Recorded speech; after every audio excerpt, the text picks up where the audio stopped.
Bonjour à tous et à tous, c'est Aurac, j'espère que vous allez bien. Aujourd'hui on se retrouve pour une nouvelle vidéo sur Photoshop. Je vais vous apprendre à faire ce petit logo en néon, je le trouve super cool. Et donc j'ai décidé d'en faire un tuto.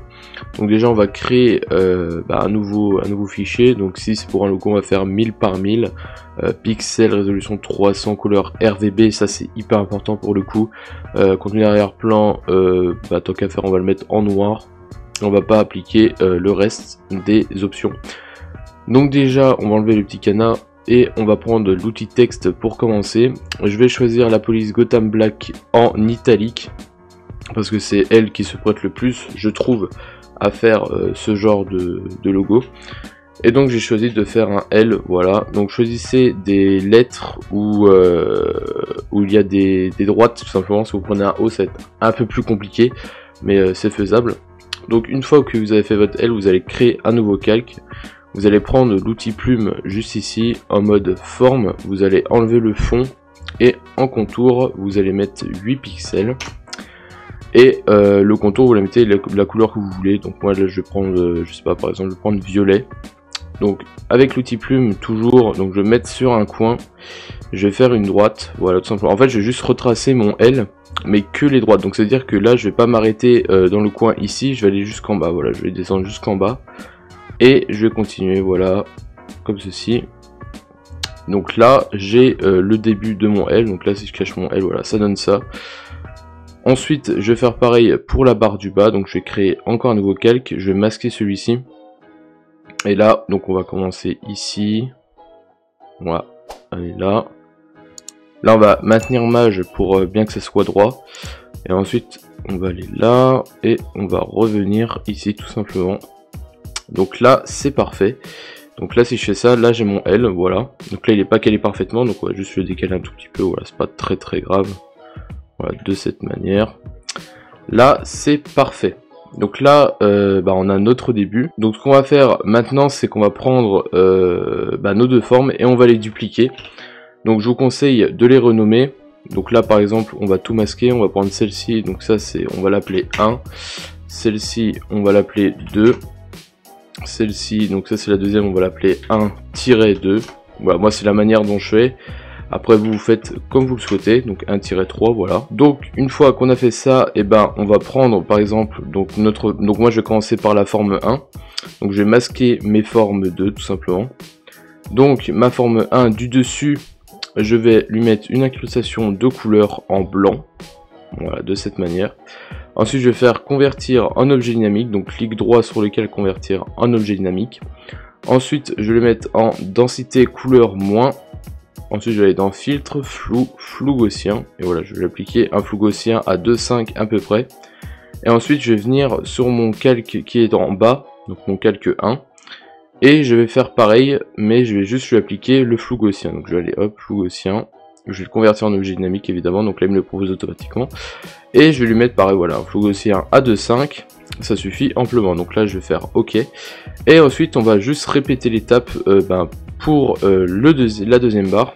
Donc celui du dessous, je lui applique juste un flou gaussien, convertir en objet dynamique, flou gaussien à 2,5. Celui du dessus, je mets une incrustation de couleur en blanc, je le convertis en objet dynamique et je lui applique un flou gaussien, voilà, à 2,5, et je mets en densité couleur moins. Une fois que ça c'est fait, en fait on a fait le plus gros. Maintenant on va passer au petit effet qui donne de la profondeur, que je trouve super cool par ailleurs. Donc pour faire cet effet, on va tout simplement mettre des masques de fusion. Donc là sur mon calque 1, je vais mettre un masque de fusion, et sur mon calque 1-2 aussi.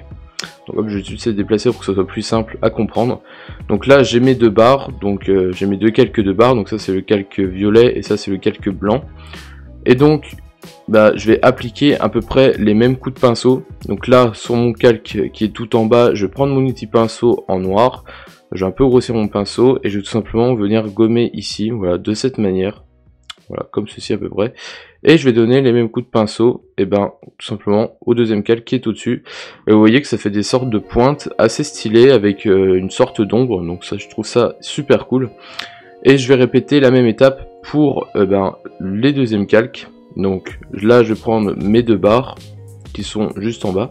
Je vais prendre l'outil pinceau en noir, je vais me mettre sur mon calque, enfin sur mon masque de fusion que je viens de créer. Et je vais donner voilà un coup de pinceau comme ceci à peu près. Voilà, et je vais donner le deuxième, hop, de cette manière. Donc là vous voyez qu'on a un L plutôt stylé. Et donc là par exemple, eh ben, je veux que la barre de mon L ici, elle revienne un petit peu. Donc je vais tout simplement mettre mon pinceau en blanc, revenir sur mon masque et je vais tout simplement peindre sur mon masque, voilà, de cette manière. Et là je vais faire la même chose.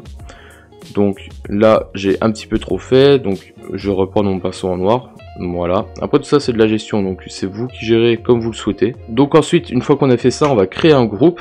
Voilà, donc vous sélectionnez tous vos calques, vous venez sur le calque du dessous, vous appuyez sur mage et vous cliquez sur votre dernier calque. Vous créez un groupe en cliquant sur cette icône.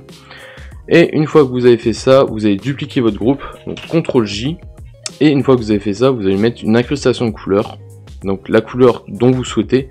Donc moi là par exemple je vais mettre un petit bleu, voilà, comme ça va bien avec le rose. Et je vais faire CTRL T pour déplacer le groupe que je viens de dupliquer tout simplement. Et une fois que je l'ai bien déplacé comme je souhaitais, je fais Entrée. Et là, ce qu'on va faire maintenant, c'est repeindre sur le L qui est en bleu pour tout simplement donner encore plus de profondeur. Donc là, je vais me mettre sur mes deux calques 1, donc ceux qui sont au-dessus. Je vais prendre mon pinceau en noir, je vais mettre sur les masques de fusion et je vais tout simplement peindre, voilà, de cette manière. Hop, sur les deux, voilà, comme ceci, pour donner un petit peu plus de profondeur. Donc là, par exemple, j'ai trop peint, donc hop, je vais venir un petit peu en remettre comme ça, voilà. Donc on va faire pareil pour ici, donc là on va se mettre sur les calques 2. Voilà, donc on va faire pareil pour ici, on va prendre un pinceau en noir, voilà, comme ceci, là c'est assez cool. Donc voilà, après c'est de la gestion, c'est vous qui faites comme vous voulez. Après vous avez compris, donc je vous laisse gérer, moi je vais finir et puis on se retrouve juste après. Donc voilà, j'ai terminé, là je trouve que c'est assez cool. Donc l'étape que je vais venir faire ensuite, c'est prendre mes deux groupes, je vais CTRL J pour les dupliquer, je vais les remettre dans un groupe et je vais le convertir en objet dynamique, voilà, de cette manière. Et ensuite, je vais le mettre en densité couleur moins encore une fois, et cette fois-ci avec un filtre flou gaussien, voilà, encore une fois. Voilà, et cette fois-ci je vais le grossir un petit peu pour en fait donner voilà vraiment cette impression de néon. Après le fond c'est vous qui gérez, mais moi je préfère vraiment quand c'est sur un fond noir, voilà, je trouve ça vraiment plus stylé. Une fois que vous avez fait ça, vous pouvez aussi créer un calque, mettre votre pinceau en bleu, faire un petit point ici et un petit point là par exemple, le mettre en superposition et baisser l'opacité, voilà. Ça donne un petit peu plus de couleur tout simplement au logo. Ensuite on peut faire pareil en rose. Après faut pas trop en abuser, donc là par exemple je vais juste en mettre un petit ici et un là par exemple, voilà, hop, en superposition, je baisse l'opacité, voilà, ça donne ça. Donc faut pas trop en abuser, là vous voyez que c'est vraiment pas mal, c'est plutôt discret. Et donc une fois que vous avez fait cette étape qui n'est pas vraiment obligatoire, vous pouvez mettre un calque de teinte saturation pour tout simplement changer la teinte, voilà, si vous voulez changer la couleur du logo tout simplement. Donc là par exemple si je veux le mettre voilà en rose et puis en jaune, je peux le faire. Et vous voyez que les lueurs changent aussi de couleur, donc c'est ça qui est plutôt cool. En fait il y a tout qui change de couleur, donc c'est cool. Donc là par exemple voilà, je vais le mettre un petit peu comme ça en vert et en violet, je trouve c'est plutôt stylé. Et donc du coup c'est la fin de ce tutoriel. Bravo à vous si vous avez réussi à faire le logo. Si vous avez des questions, posez-les moi dans les commentaires, c'est fait pour ça évidemment. N'hésitez pas à vous abonner, ça ferait super plaisir. Et moi je vous dis ciao tout le monde, pour une future vidéo, c'était Oracle.